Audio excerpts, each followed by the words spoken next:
हेर्नुस्, एउटै पटमा यो बनी स्टाइलमा हजारवटा भन्दा बेसी फूल फुलिरहेको छ। यदि तपाईहरु पनि यसरी नै हजारौं फूलहरु फुलाउन चाहनुहुन्छ भने चाहिँ यो टिप्सलाई अवश्य फलो गर्नु होला। यहाँ चाहिँ हामीले सानो पट नलिएर चाहिँ ठूलो 16 इन्चीको गमला लिएका छौं र एउटा गमलामा चाहिँ एउटा मात्रै प्लान्ट नरोपेर चाहिँ हामीले यहाँ थुप्रै प्लान्टहरु रोपेका छौं। सबै प्लान्ट एउटै देख्ने भएको कारणले गर्दाखेरि कतिवटा प्लान्ट लगाएको छ थाहा पाउँदैन, त्यसै कारणले चाहिँ अब यहाँ फूल फुल्दा चाहिँ धेरै फूलहरु देख्छ।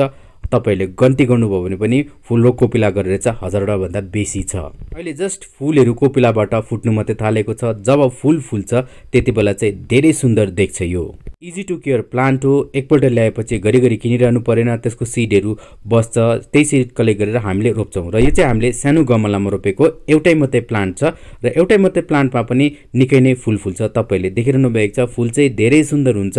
र अर्को कुरो चाहिँ यसको फूलहरु सुकेर पनि हामीले यतिकै यसलाई गमलासम्मै गार्डनमा सजाउनु सक्छौं र फूलहरुको कमी हुँदाखेरि चाहिँ यसलाई गार्डनमा सजाएर राख्दाखेरि चाहिँ खुबै सुन्दर देखिन्छ।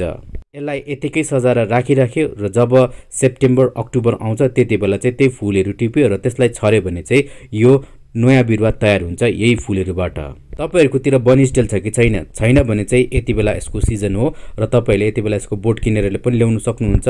फूल फुलिरहेको तपाईले बोटहरु पनि किनेर ल्याउन सक्नुहुन्छ। यतिबेला बेसी नकिन्नुस्, एउटा दुईटा बोट किन्नुस्, पछि त्यहीबाट चाहिँ धेरै बिरुवाहरु तयार गर्न सकिन्छ। र यस्तै जानकारीको निम्ति फलो गर्नु चाहिँ नबिर्सनुस् हाम्रो फुलबारीलाई र पेजलाई अवश्य लाइक गर्नु होला।